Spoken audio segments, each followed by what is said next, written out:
road ain't much to some, but you know, Mama and Papa and everyone lived in the buses and the tumble-down shacks. Home sweet home was Jackson's track. If only could I turn the time back, mix it with the lovers and the lumberjacks. Listen to the echo of the old broad axe ring through the hills of Jackson's track. Good morning everybody and welcome to the new season of Kurnai Connection. My name is Cheryl Drayton and I'm an elder of the Kurnai.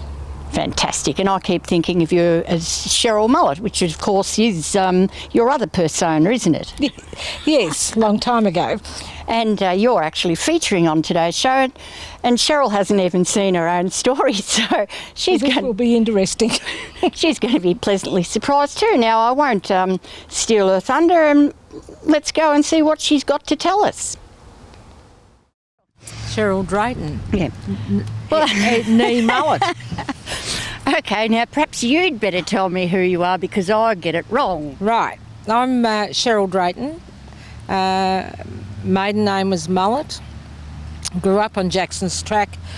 I'm the daughter of Daryl Tonkin and Euphemia Mullet Hood, and the life on the track was just the best thing. Because you were, well, you were old enough to remember it, weren't you? Yeah, absolutely. We had, you know, the start of the track really was about, we lived on the bank of what is the Labatouche Creek because there was water there, and Dad had a sawmill, and he had my grandfather working for him along with a lot of other Aboriginal people, and so it became a camp. And now, what I'm curious about is how did the Aboriginal people, and chiefly the Kurnai, how did Aboriginal people end up at Jackson's track? Because your father and his brother had a sawmill there. How did they end up there? My grandfather was a very hard, staunch man, and when he found himself living on the mission at Lake Tyers... Now, hang on, what's his name? My grandfather was Stuart Hood, who wasn't a bad-looking bloke as a young man. He never liked to be told what he could do and couldn't do, and he had spent his life working not on Lake Tyers but off Lake Tyers, and he couldn't take to the authoritarian ways and the white ways, and he just decided that he was going, and so he left. And then when he found a spot that provided him with work and had that he liked, and that's how he ended up at Jackson's track. But then my grandmother and their children came to live down there as well. Dad had worked on the State Rivers, which was the old pipelines from Nearham South all the way through to Melbourne, so he'd worked on that. Then he'd work with my dad, and then he worked on the SEC, but he decided that Druin or West Gippsland was the area that he wanted to live, and so that's why we're here really, was because of his commitment to actually being able to work for himself and to make a living and support his family.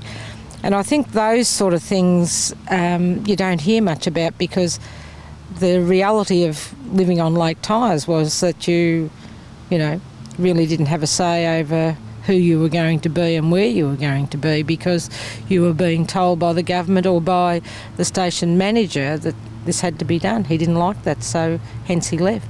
And it's been a good life, the track. The track was always vibrant. There was always family members calling through on their ways, and you'll find that the actual movement of Aboriginal people is up and down the coast.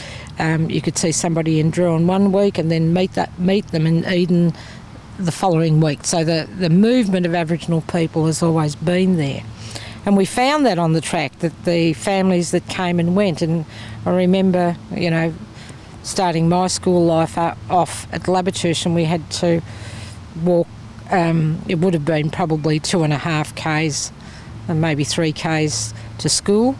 And there was always like a dozen kids or so going, and that school found that a little bit hard because they weren't used to black people coming into their system, and then, you know, there were days there where we would only get to school halfway, and we'd wag it and we'd have a ball. But, you know, this is what you did and this was part of country living. So we didn't see anything wrong with it.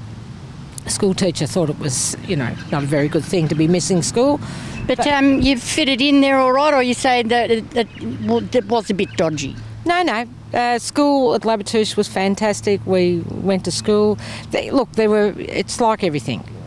Not everybody is going to like each other, and there were blues amongst some of the kids, and we retaliated and stood up for ourselves. And once you stand up for yourselves, you just get on with things. So we did get on with things, and all of us, all my siblings, spent our time at Labatouche successfully and went on to secondary and tech schools and then joined the workforce. So I think at the end of the day, as I said, my mother was very, very staunch on having an education. And yes, well, she was big on that, wasn't she? She was very big on that. But it was also, she always said that this is a white man's world and you have to learn to live in a white man's world, which is what she did for her kids. She pushed them out and gave them the opportunity to actually do things. I think the other side of all of this is that, you know, we had... Labatouche was only a farming district and very community-minded and community-spirited. And whilst, you know, people thought you were a bit different, and there were things that were said, but you never let those sorts of things get to you to any degree. I remember my mother-in-law who used to say when John and I were first married that Mum's clothes were always the whitest in the schools, and yet they couldn't get their washing to be that white. So they could see that she was not just a good mother, that she had her standards of living and achieving things, and to some degree that she's passed those skills on down the line, because, you know, exactly, like Sandra, always as clean as a whistle when I see her. Exactly. But I think that is the element of sort of... not only was she a proud woman living in poor conditions, but she made the best of what she had, didn't whinge about it, got on with life. Fantastic. Now, Jackson's Track, as you've said, was a safe haven for many families at a crucial time. That's right, and there were many families who moved to Jackson's Track and took up employment with my father, and then later moved off to other employment across Gippsland. Wonderful. Well, after the break, Cheryl will be back. Thank you. Am I on again, Christine? You are on again, Cheryl. Let's go. Your dad was a very special man because he absolutely loved Aboriginals. I used to buy firewood from him, and I had a fair bit to do with him, and he lived like someone on country himself. I remember him saying that he didn't even build a bark hut until the kids came along, which was you lot. He said he'd sleep in a hollow log or under a blanket or something like that, and he just loved living like that. Yeah, and I think what you say about Dad is right. He found the Aboriginal culture and Aboriginal ways to be very special, and he, in having travelled up to New South Wales and being a horseman and those sorts of things, he did love the outdoor life tremendously. But I think the element about what he saw was the fact that you could catch your tucker, you could cook it a special way or not a special way, and so he took those sorts of things on. And I remember in the early days, like, because Dad would get up at 3 o'clock in the morning and go out to work, and most of the work that was done in those days, the early days, was by moonlight. They had lanterns and that sort of stuff, but he'd use the moonlight to sort of start falling and that sort of stuff. And I think one of the best things that he ever did for us was to show us what work ethics were all about, because you just had to do it.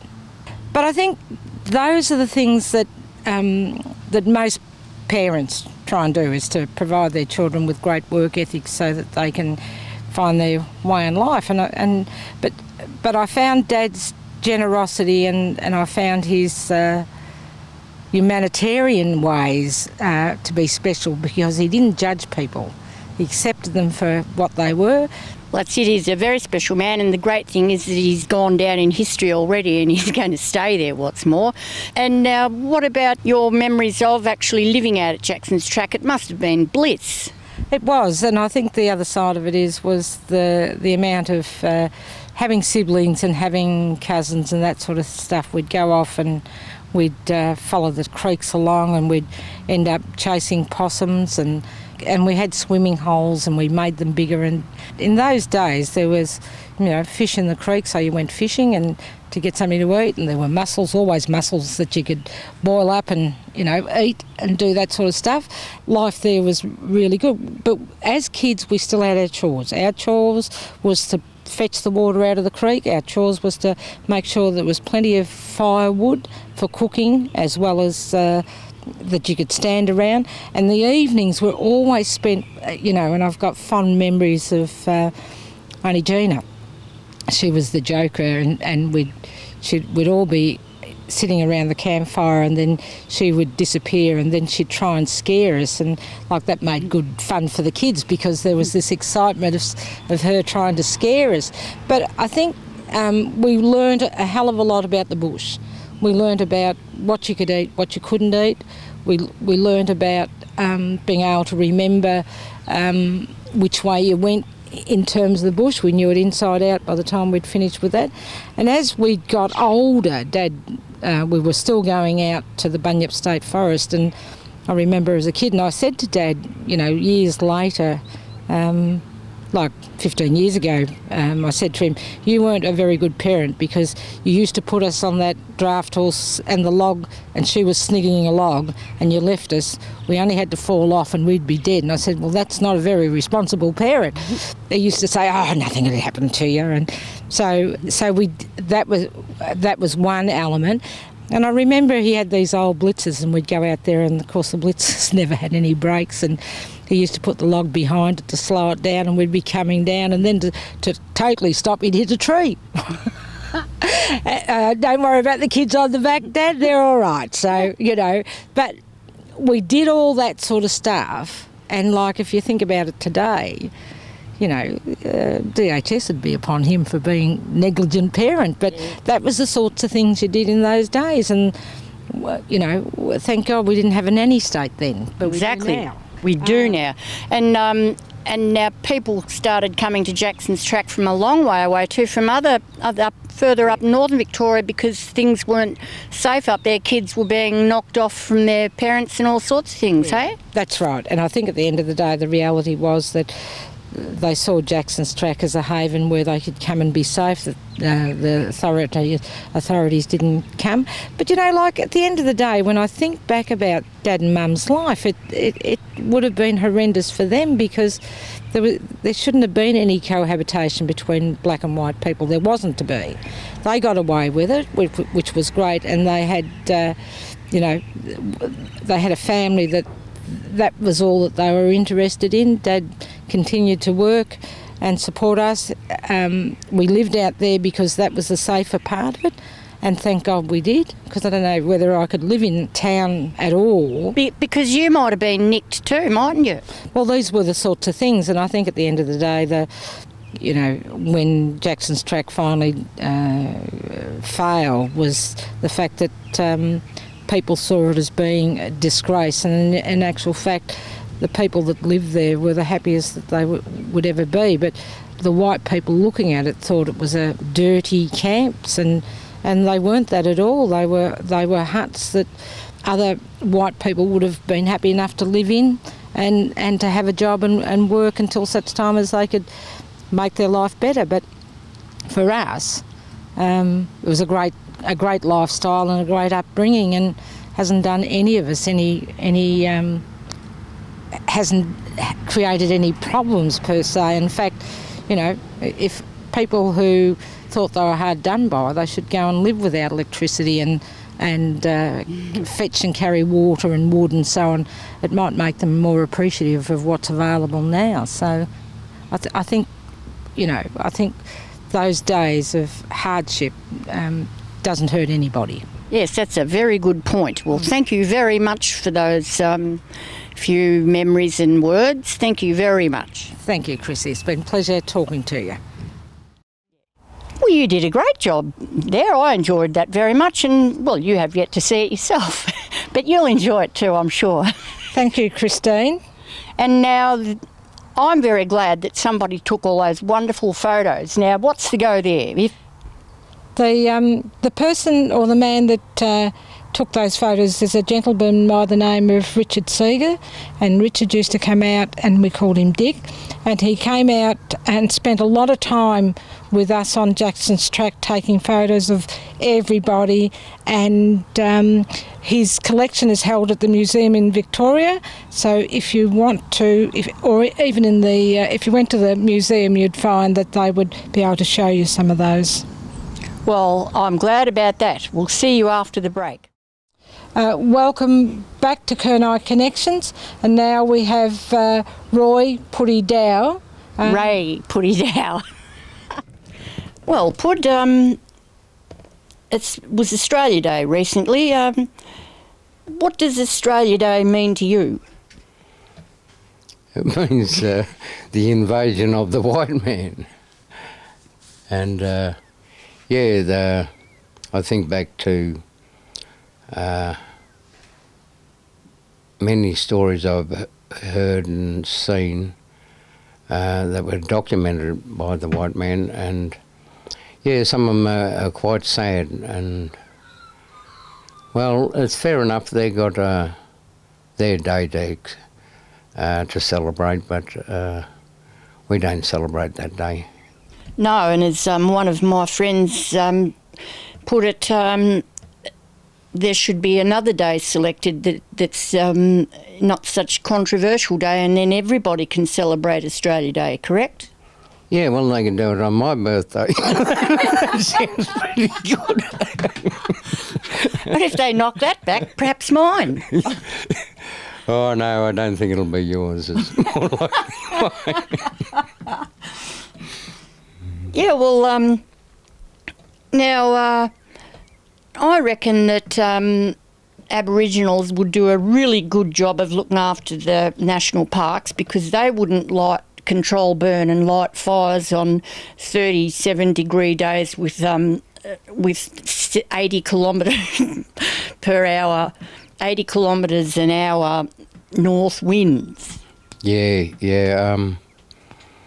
Oh, well, look, we'll always have fire. It's the way the country's run now, and unfortunately that's about it for that, because they don't burn off enough, and not likely to neither, you know. They got all oh no, I better not say that. You can say it. What is it? Well, I think UG will go under fire this year, you know. I hope I'm wrong, but yeah, it's pretty thick undergrowth over there.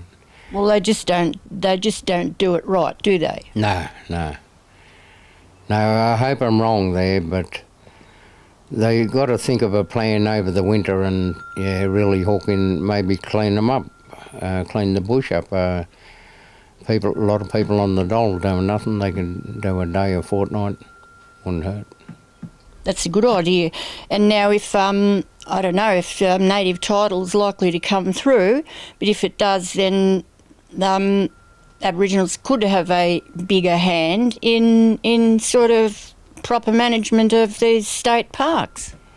Well, if you get the right people, you can't just put anybody in there and run with it that way. They've got to have a bit of knowledge of the bush. You can't get people sitting behind a desk all the time, which we know that's the way the white man runs their system, you know. They don't get out in the bush and have a look. They look at the map and they do a bit of hearsay, and that's about it, and that's the way they run their system. But you've got to be in the bush to know how thick it is in places, and that's what people have got to do, and report it. You know, if they see an area, report it to the forestry or whoever, and and then they can send somebody out and check it out, and, well, we'll burn that this time around, you know, and clean it up a bit or whatever. That's it. And now I'm reading a book about Macmillan, who allegedly discovered this area. That's a controversial matter too. And he was a horrible murderous piece of work, wasn't he? Yeah, he was a very greedy man. I'm sorry to tell you, family members, yeah. But there was a lot of them around back then too. You know, they only wanted to get richer, and I only seen a documentary on him the other night, and I wasn't too impressed with him. No. Well, it's a whole different kettle of fish now, isn't it? And I suppose are you glad you're not running around throwing spears at the people over the other side of the hill? Yeah, well, I'm glad that's ceased, because there's not many of us left now.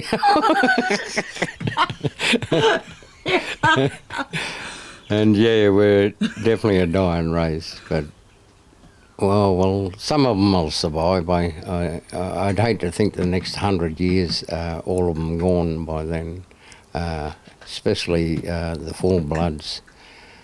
That's all we got left.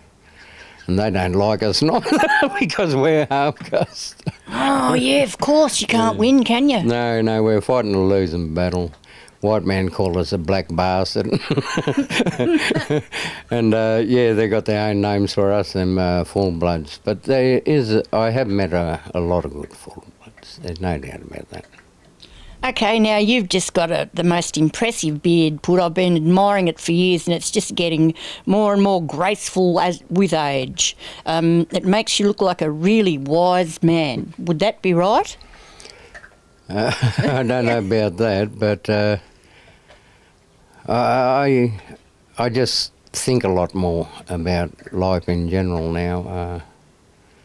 I still enjoy a beer when I have one. But I got a lot of knowledge to share. Well, I've been thinking about a book and stuff like that. I don't want to be soon, because I know that. But, oh, well, it could happen, yeah. Well, that's a good idea. That I look forward to that. Yeah, I've got some stories to tell, and they should be told. I've been telling my family over the last couple of years some of the stories, and they didn't even know, you know, about family members and all that kind of stuff. And there is some great stories amongst all them, and to get to hear them by the book.